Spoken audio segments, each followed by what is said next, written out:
today the topic is stop listening to outside noise.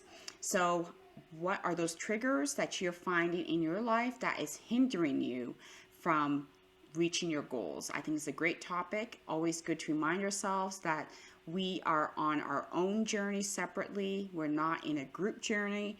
And I have found that when we refocus ourselves and get rid of that outside noise, you will achieve better goals and you will get what you need. So grab a pen and paper and let's dig in. So I wrote a few things down on this topic that I think that's so important. So the first thing is choose a path you want to go. So if you have a goal you're trying to reach, and for example, if you're trying to lose weight, you're trying to lose 10 to 20 pounds, and you have people coming to you saying, hey girl, well, you know that it is tough to lose weight. I have tried it. It's not working. I'm not going to try it. I'm not going to do it anymore. And good luck to you. And you're listening to that outside noise and you're like, you know what? I'm just not going to even worry about it. That is no big deal. I can focus on other things. Knowing that your goal was to get healthier for yourself, for your children, or for your family, whatever your goal was, because you listened to that outside noise that has hindered you from losing that weight. So choose to pick a path. It may be in areas of doing the exercise to lose weight, your diet and nutrition to lose weight, your mindset, some type of meditation, whatever path you're trying to choose, write it down, put it up somewhere where you can see it. I have sticky notes and I have it on my calendar, whatever works for you. There are people that have recommended that if you put it as an actual schedule that will send you a notification on your phone or on your watch, whatever you use, that will help you to remain focused. And I've tried that and that's actually worked pretty well. So if you want to try that, definitely do that. Also, if you're trying to do a business or start a business, it's not something that just happens. So the topic is, are you choosing yourself first? And it is a topic that is hard because we have been shown and told that we need to make sure we're taking care of others around us. We need to be taking care of those extra things and be held responsible for it, but we forget that we are also important. So if you're joining in on the podcast, definitely say hello, like, comment, and subscribe to the podcast. And also, if you're on the YouTube channel, also say hello and subscribe as well. So I wanted to dig into this because it's a great conversation that I feel that is so important. Now, we know with self-care, it starts with ourselves, of course, and also it requires us to say no to those things that are not worth our time and energy, and also to say yes to those things that will help us and benefit ourselves. So I had in my course about 3 triads that are so important in our lives: our mind, body, and spirit. And when we're talking about taking care of ourselves, is not only doing physical things to help us look better on the outside, but it also includes doing things that will help us with our spiritual life, that will help us with our internal body, will help us with our mental state. Because if one thing is off, there's no way you're going to find balance in the rest of the areas that are supposedly balanced. So let's talk about our spiritual health, because I think it's something that we kind of try not to cross over the line with. And if you're someone who is from a different religion or you practice something different, this applies to everybody, because our spiritual lives are so important on how we take care of ourselves first. So what are some things that you are doing on a daily basis that spiritually will help to lift you up? Are you taking that time out of your day? Studies show that when you wake up first thing in the morning and you start your day off on the right foot, not bringing out your cell phone, not going on the internet, not doing stuff that is going to throw you off for your day, but rather you start off with meditation, you're starting off with your devotions, you're starting off with your prayers, you're starting off with whatever you do to spiritually build yourself up. And that's from when you wake up from your sleep. So if you are waking up, one thing that I do is I pray, and I also speak positive affirmations into my life for the day. And I don't just jump out of my bed and just start my day. I take my time. So, what do you need to do spiritually to have time to take care of you first thing in the morning? You need to add extra time to your morning. Now, for All of this self-care and all of the holistic things that I have been doing over those 8 years, it's time for me to start sharing that with people and really honing it in on myself as well. mm-hmm, mm-hmm. Because that's when we needed it the most. It was like, wow. Yep. I totally agree. That's, I think Yeah. this past year has actually opened up our eyes a little bit better, knowing that we need to step back. And I think those who truly understood, like you saying, okay, it is time, like we need to step Yes. away from all of the modern day things and step back into what is in nature, what is holistic, what will help with our mindset.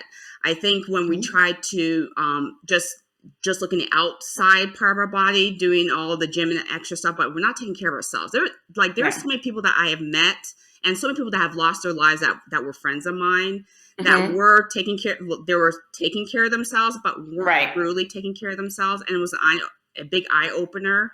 And definitely with myself personally in the past, when that's that's for you. You know already that I used to run, used to do a lot of Yes. stuff. Yes. We even ran races together too. So We did. We did. exactly. So that was a whole setback for me when I became sick, and I was just like, there's something I'm not doing right, even though it looks like Right. I am, but I'm not doing something right.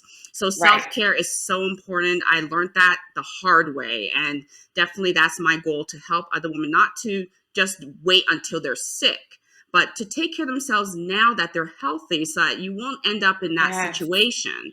So I'm excited for this session, definitely. I So am very excited. yeah. So in order to find rest, so how are you helping other women to find rest in their journey at this time? So at this time, through meditation, like meditation is so important. I feel like that is the foundation of that rest. When we learn how to meditate, and it takes, I mean, you just don't lay down and meditate. It Mm-hmm. takes a while to get that practice, but doing it every day, at least for 5 minutes. Yeah. 5 minutes is it's no time.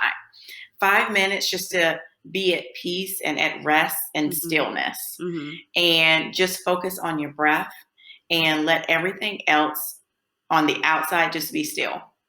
Like you cannot bring that in. Just focusing on your breath and meditating for 5 minutes is one thing that I would definitely recommend and that I do with women. Mm-hmm.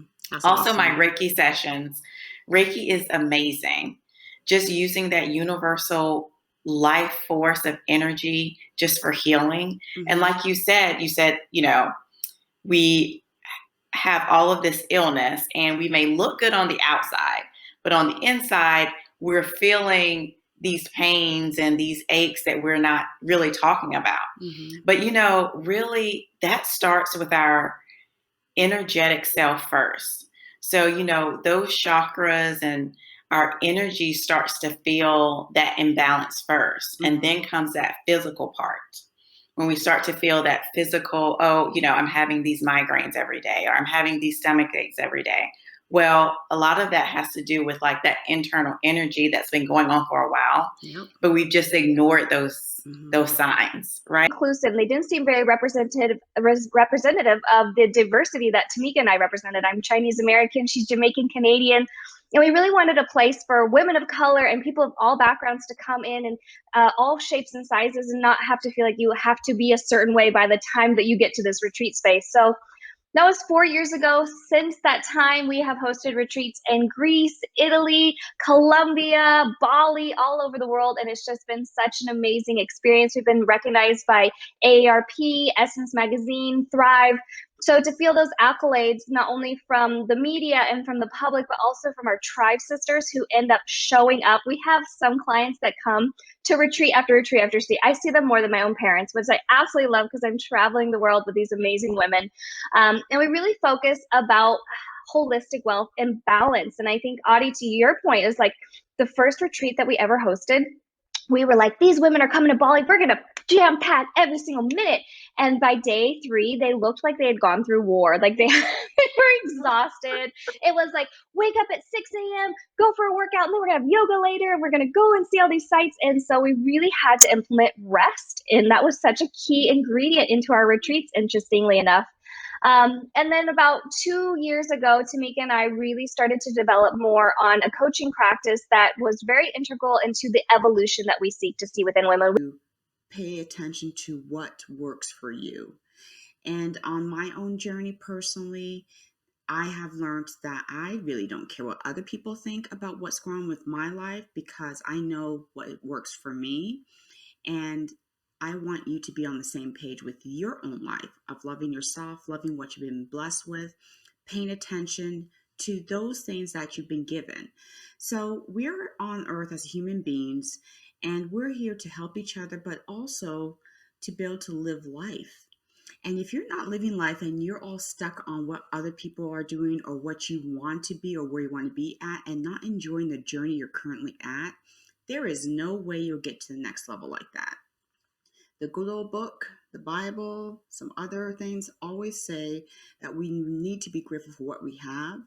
And also, we need to make sure that we're not falling into the hands of other people's thoughts and their own things and be sucked in. Some of the stuff may be gossip, some of the stuff may be misinformation, some of the stuff may just be stuff that's not true. So if you're on your own personal journey of your health and you're seeing people that are looking great, they're in the best shape of their life, you see pictures and they're posing, and really, some of them are not even happy. Some of them are just doing that just to get more people to like what they're posting. Some people are just there just to see what other people think about them. And that can wreak havoc in your own life because you're bringing in all that negativity of, I want to be exactly like that person. Whereas you're on your own journey trying to be happy and you're being distracted. So, as someone personally that has seen that on and off, and I have looked into my own inner self personally with my spiritual health, with my physical health, and with my mental health on what really works for me. What are those things that do work for me? So I would highly recommend you to write down what has worked for you over the last several years or throughout your life. What have you been doing that's worked for you?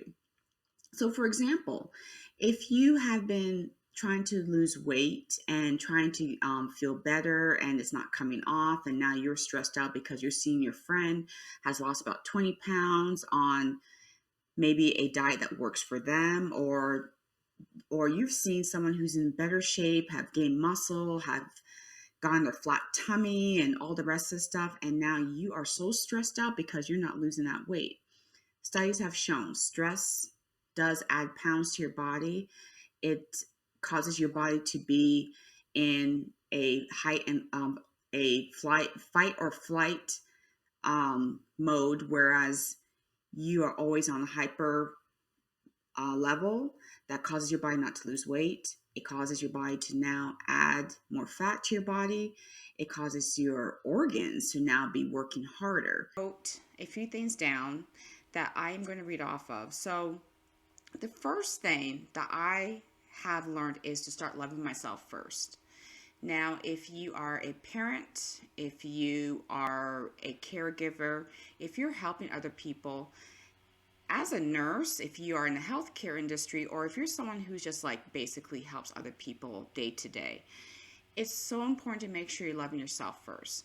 So one thing that I have personally challenged myself on a daily basis is to take a few minutes, even if it is a 5-minute break for myself, to sit and take care of myself. So the question for you is, what is one thing that you are doing to love yourself first? So I have decided, and this is something that I don't usually do, I've decided to step back a little bit and slow down. And I believe that is one area of self-care that I have neglected because I do a lot of things. I do pretty much the majority of stuff in the household. So on one day a week, I choose to do nothing but just to sit and relax and take care of myself, exercise, go outdoors, do whatever I want. And that way I have that moment to fill my cup and also to rejuvenate. And even if it means for me to get away from everything around me, I have decided to do that. Now, in my book, I did write about making sure that you take some time for yourself and choose time for you, and that may mean for you to just get away from everybody that is actually taking a lot of energy from you and deciding to use that energy on yourself. So a few tips and tricks that I have done over the years that I highly recommend. So if you're a working woman, person, human being that goes to work on a daily basis, 5 days a week, a few days a week, part-time, full-time, those days that you're off, it's so important to make sure that you have that mindset of telling yourself that it is my vacation day.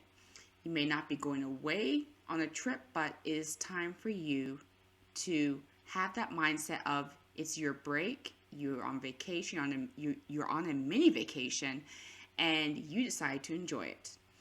Now, the reason why I say that is when we have that negative mindset of telling ourselves that, oh, it's the weekend.